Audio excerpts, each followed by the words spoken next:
Ladies and gentlemen, today I wanted to have a little bit of a chat about the science class in Marvel Contest of Champions and go over which 5 characters I believe are the top 5 characters in the science class. And I reckon when it comes to the top 2, there's going to be quite a lot of debate in the comments in regards to which one's better. But, you know, hopefully as we go through this list, we'll provide, you know, some reasons and justifications for various rankings. But science overall, how is it doing as a class? Pretty badly. Science is by far, in my opinion, the most meh class at the moment. And we have MODOK coming this month. We have also the potential of Sentry and Void coming in January, who I believe hopefully are both going to be playable characters and hopefully going to be science and hopefully both going to be quite good. So I think there's a little bit of hope for science in terms of its future and some of the newer champions that are going to be arriving, you know, at the end of this month and next year. But at the moment, it's in a very, very dire state. Like about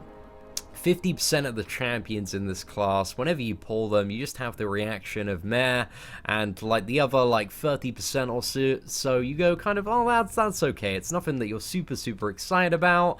I think really there are only 2 characters to be super excited about, but you know, there are some cool ones, some personal favorites, but we're gonna start with number 5 on this list, which I believe to be ya boy Yellow Jacket, one of the oldest champions in Marvel Contest of Champions, and the very first 4-star that I got on my main account, Seatin. This dude was an absolute MVP, and he's still a pretty good character, but I think for the current state of the game, his utility and the stuff that he does really hasn't caught up too much. Yellow Jacket has some really awesome base damage output, and also on all of his special attacks, and it's mainly the special one if you want to pump maximum damage out of this dude. You can apply a Power Sting to the opponent, so you got a 90% chance to apply it. And Power Sting, if it's detonated by the opponent using a special attack within 8 seconds, then it deals a direct damage equivalent to 100% of Yellow Jacket's attack. So this can stack up to 3 times. So it's a really nice burst of damage on the Power Sting. And when you have him awakened, if your opponent doesn't use Power Sting within that time frame, they fall consequence to a stun at the end of its duration. And this can sometimes be pretty useful, but generally when you're playing Yellow Jacket, you're kind of looking to be very aggressive, bait a lot of specials to try and maximize the damage from the Power Sting, because that Power Sting damage really does add up quite a lot over the duration of a fight. So that's pretty cool there, and alongside that, he's just got a bit of a boost to his critical hit rating. So when you really think about, you know, all of the stuff that Yellow Jacket does, it really isn't too much. He's got a little bit more crit, he's got some nice damage off the Power Sting, but in comparison to certain God tier champions that have an abundance of utility, like he's a little bit lagging behind. So I'd like to see, I don't know, some sort of like, there needs to be a bit of a revamp to Yellow Jacket, man. He's not like major in the dust, but I'd like to see him have a little bit more utility because he's such a cool character, and I really like his Power Sting mechanic. So yeah, I would love to see that in the future, maybe with the sequel to Ant-Man.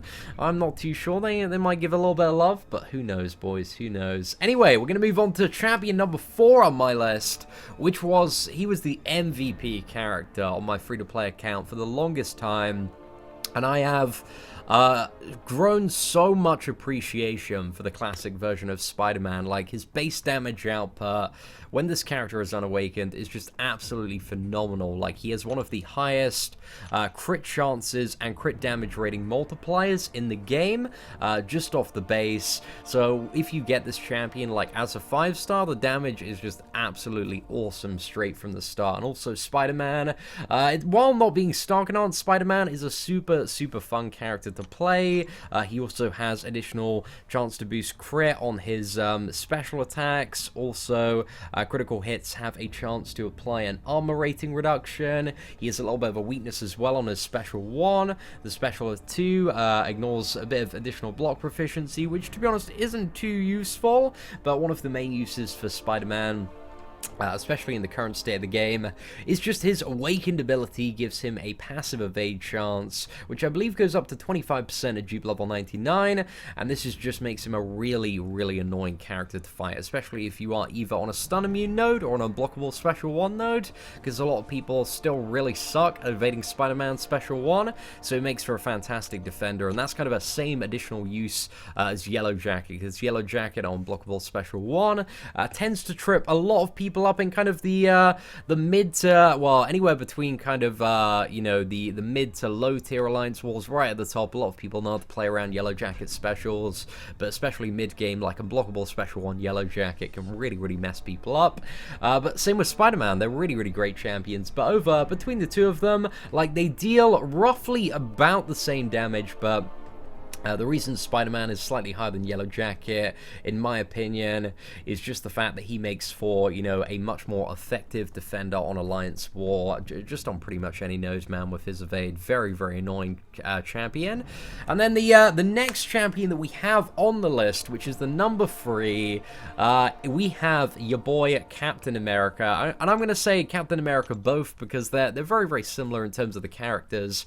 However, Captain America World War II does rear slightly ahead because he has, I think we did a comparison video last year, and I think he has like 4% or 5% more stats than the other one, and also has a bleed on his special too, whereas the other one has a higher chance to stun, and his signature ability is a little bit different, but this one is just awesome. His perfect block chance increases by up to a certain amount based on the opponent's buff, so if the opponent has any buff effect at all, it gives him a really, really nice increase to his perfect block chance. Also, yeah, has a 30% base perfect block chance. His special attack 1 has a 35% chance to stun for 2.5 seconds, so that's not very reliable. So mainly when you're playing Captain America World War II, you are throwing the shield at the enemy and doing the very, very powerful bleed, which I think is around 240% of his attack as direct damage over 4 seconds. This being quite a short bleed, it has a really, really good synergy with Deep Wounds, which really amps up the damage there. So he's got some really nice damage against any opponent that can bleed, and also, you know, one of the most reliable kind of perfect block champions in the game. But one of the things that I was thinking, especially with the release of Taskmaster, because Taskmaster and Captain America World War II, in a way, are very, very similar champions in terms of the amount of, you know, perfect block you can achieve. Captain America, a little bit more reliable and a little bit stronger on the perfect block, but the trade-off for that is in comparison to Taskmaster. Taskmaster has all this insane ability accuracy reduction stuff he can do.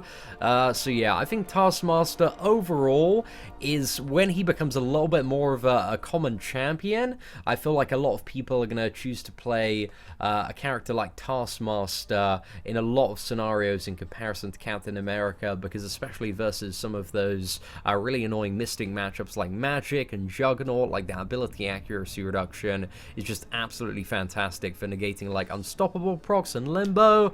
So yeah, I really like Captain America World War II. He's been such an MVP champion throughout a lot of MCOC, but the problem is I just see him getting buried when like Taskmaster becomes a bit more of a common champion and the arena comes around and becomes a little bit more accessible. But always, there will always be love for your boy Captain America World War II there. And next up on the list, now the top 2 champions that I perceive in MCOC in the science class, I think there's no like this one is better than the other for every scenario. They have like different scenarios where they triumph, and the number 2 that I'm going to say is your girl Quake, who has recently been buffed to deal even more damage. But Quake is a character that has a very, very interesting playstyle, because Quake is all about charging the heavy attacks and just constantly holding that heavy and never really making contact with the opponent unless they have a concussion debuff on. So yeah, Quake is just all about those heavy attacks, which is amazing for fights where you have stuff like spiked armor, matchups like Mephisto, maybe something like MODOK is also an additional mode of gameplay where she shines. Any mode of gameplay that has any sort of repercussion for kind of making physical contact and actually attacking the enemy, yeah, Quake is your go-to MVP. She is so fantastic for that. But if there's not really a need, you know, or any punishment punishment for making physical contact with the enemy, then I think by far the #1 choice is your boy, the Incredible Hulk, man. He's just such a phenomenal character. When awakened, just has some massive damage output, and one of the most reliable constant chain stuns in the game. So his special attacks have an 85% chance to stun for 2 seconds, and the duration of the stun is increased by 1 second for each fury effect the champion has. And if you're playing Hulk quite well and quite aggressively, which is the the way that you play Hulk, you just go hammering balls to the walls, then you can just constantly keep on chaining those special ones, and it's just absolutely crazy the stun chains that you can have with this dude. And as the fight goes on and you lose more and more health, your damage is just going to go up and up and up. This character is amazing to revive with as well, because if you just use a 20% revive, you're kind of at that threshold where you have like crazy damage thanks to his signature ability. And also, especially with some of the new synergies we've seen with like Hela and Thor Ragnarok, there are ways to kind of stabilize and also have like additional like invulnerability and cheat death mechanics at low health percentage. If there's ever any scenario where you need to keep on rezzing up and just like hammering in that damage, like Hulk is your go-to champion. He's just an absolute MVP for those scenarios. So yeah, I think it's very tough, and I think there's going to be a lot of debate between the top 2 champions, but I think the only characters that I'm like super happy with in the science class at the moment for the current state of the game moving forward, I think are Quake and Hulk. I think a lot more characters, they need a lot more love, a lot more utility. What else do we have? We have Electro as well. Electro really has started falling behind after the 12.0 update, because now you can't get up to 100% crit via his signature ability, so it's really gimped his damage and allow kind of SpiderMan in a lot of scenarios to surpass the damage output of Electro. But Electro is still alright for Alliance War defense, but I think a lot of people prefer using a character like SpiderMan, because SpiderMan's a lot more annoying to fight than Electro in my opinion. And then we just have a lot of meh. We've got Joe Fixit, She-Hulk, we got Spider-Gwen, who does some alright damage. Spider-Gwen is a decently hitting champion, nothing too amazing, but she can do alright damage on some occasions. And you got the stun on the special too as well, which is okay. We have Ant-Man and Rhino, both very annoying defenders. You definitely never want to play an Ant-Man, it's just so tedious, but Rhino can be an alright champion to play because of his unstoppable charge, but the damage output on Rhino, because he's such a meaty champion, and a lot of the kind of bigger model champions suffer from this thing where they basically have a very low crit rating and very low crit damage rating, so that really gimps their damage output, because if you're looking at a lot of the damage over the course of a fight, like it's all about those critical hits. So giant hulky abomination style characters tend to be a bit gimped. But the thing is with Hulk, like he just has such a mega surge of damage via his awakened ability and fury effects that it really kind of negates a lot of that stuff.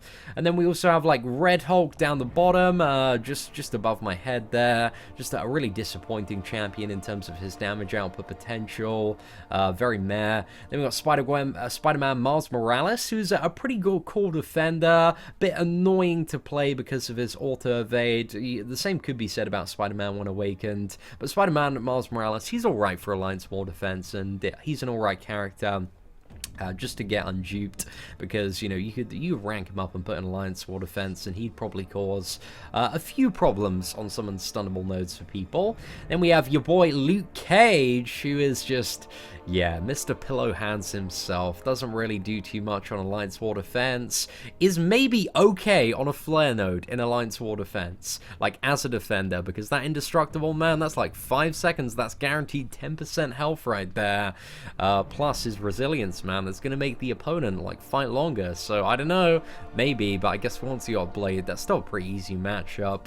So Luke Cage still not pulling too much. And then we also have Abomination, who Abomination is alright if he catches somebody off guard and you're not prepared with like a poison immune champion, but you know, what like you can at the moment. If you can see every defender in Alliance War and just play around Abomination, he's just way too easy and just becomes a completely useless champion. Like, Abomination is only as an effective defender when he catches somebody off guard and then can just absolutely poison the crap out of them and destroy them. But yeah, Abomination, man, well, maybe one day we'll see him coming back into the Alliance War defense strategy. But anyway, ladies and gentlemen, that is it for kind of my overview of the Science class in Marvel Contest of Champions. It's a class that needs a little bit more love, man. Some of these champions need buffs, they need reworks. I think even some of the higher tier options, they just need a little bit more utility, because I feel like they're really falling behind, you know, a lot of the kind of top 5, top 10 options for other classes.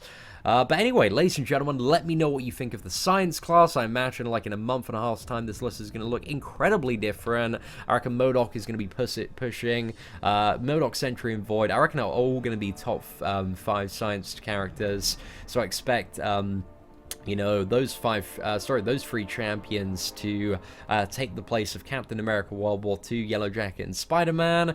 But again, it's super hard to tell at the moment because, you know, we didn't really have information on half of those characters. But MODOK, I don't know, he seems a little bit interesting, so I'm excited to get stuck into him. Anyway, ladies and gentlemen, let me know what you think. What is your top 5 Science characters? Comment below. Apart from that, thank you very much for watching. Take care, and have an absolutely fantastic day.